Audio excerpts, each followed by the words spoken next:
Thank you. Yeah. It is such a joy to be here. Thank you for your gifts, your love. Yeah. I have a wonderful husband called Philip. He is so beautiful. And we have this connection that we have had since the very first time we met, or maybe 3 or 4 months after. And it's like we're always in alignment, and there's contrast. With each other? Yes. There's lots of contrast as well, of course, but we have this thing where, and I guess a lot of people here might have it as well, where I'll pick up the phone to ring him, and he'll pick up the phone and he'll say, I was just texting you. Yes.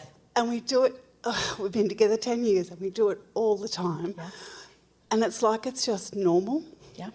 Sorry, that was the first thing I just wanted to share because it's so special. And when my mum rings, I know it's her on the phone, but with my husband, we have this just amazing connection. And what I really wanted to talk to you was about flow, because in that situation, the flow is easy. It's fabulous. Last cruise I was on with you was a year ago.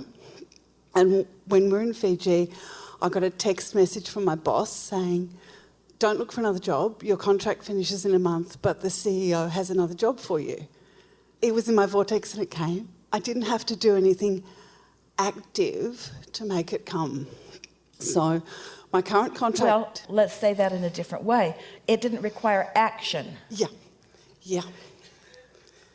It did require thought and alignment and active vibration, just not action. Yes. Yeah. And my contract this time is up in January, and I just think the same thing's going to happen. I don't have to take action. I need to do what I do well, and it will again come to fruition the way I want it to be, because that's what's in my vortex. So the flow of that is really delicious and it's really fun, and I'm a little bit, sometimes Esther says, what next, And I'm a bit like that as well. If this contract doesn't come up, what next? There'll be something else. So it's the flow works. That's a good place to be. It's wonderful. So my question is about my painting. I'm an artist and I paint as well as having a day job, and I meditate and I do Tai Chi, which is moving meditation, and when I'm painting, I feel so connected and it's joyful and the time just flies by. And I've had a couple of little exhibitions, but what's happening is I am painting so much that I'm accumulating lots of work at home, and I need to find a way to find a flow or a way to sell some or move some, and I have been gifting some work as well. But I just seem to have this block about releasing my work. A girlfriend said to me, did you sell those little pieces? I'd really like to buy them. And I nearly said no because I wanted to keep them. No, she needs to enjoy them, and I really want to be able to do that more. Well, it comes to something that we've been talking about relative to all things, all creation, and that is, are you creating what you are creating for the having of it, or are you creating what you're creating for the sensation and the feeling and the flow of the creation to begin with? So as you are feeling attached to what you are painting, it's a bit of an indicator that you're doing that relative to most things. And it's normal for most humans. Most humans are, even though you listen to us for hours and hours and hours about the joys in the journey and about it's all about getting into that sweet spot of the thoughts actually turning to the things and the magic of that happening. And once the full-blown manifestation happens, then you're onto something else. And even though you sort of agree with us because we insist on it as we keep talking to you about that, most of you still are hooked on the manifestation. That's what you really want. And so we've spent time in these gatherings to help you to understand that it is logical that you would be hooked on the manifestations, that you'd be enamored by the manifestations, because the manifestation is something that you are able to participate with more of your physical senses. But we so want you to think about what it feels like to actually be in the process of turning the thoughts to things. Don't you like it when an idea of what you will paint comes to you? Isn't that delicious too? And isn't it satisfying as you are preparing your materials and getting a sense of what colors you will utilize? Isn't all of that formulation nice? And doesn't it feel good when the ideas start translating? Now, this is interesting because with an artist, it's easier for you to get the sense of thoughts turning to things. In other words, it's easier to think about a subject turning into something material on a canvas, or clay turning from a blob into something beautiful like the statue of David. In other words, it's easier for you to think in terms of artistry turning thoughts to things. But all things are like that. And really, until you are having as much fun, really enjoying it, maybe fun isn't the best word, but until you are feeling satisfaction in the unfolding of it, you will never really be happy with the unfolded. And you just keep wanting to get to the unfolded, and you don't really want to enjoy the unfolding, because the unfolding feels incomplete all along the way, but you want to get to what is unfolded, and you want to take it to the gallery. Well, it's interesting. The fact that you don't want to take it to the gallery means you wanted to get to the unfolded, and now you want to keep it. And it's that mindset, really, that keeps you from enjoying more of your journeys. You could just paint it and throw it in the sea.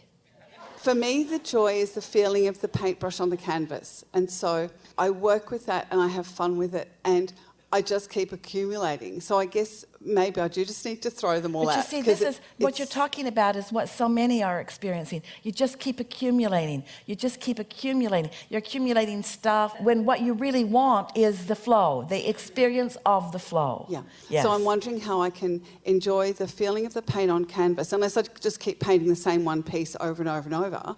But I don't know if I could actually do that, because I do like some of them when they're finished.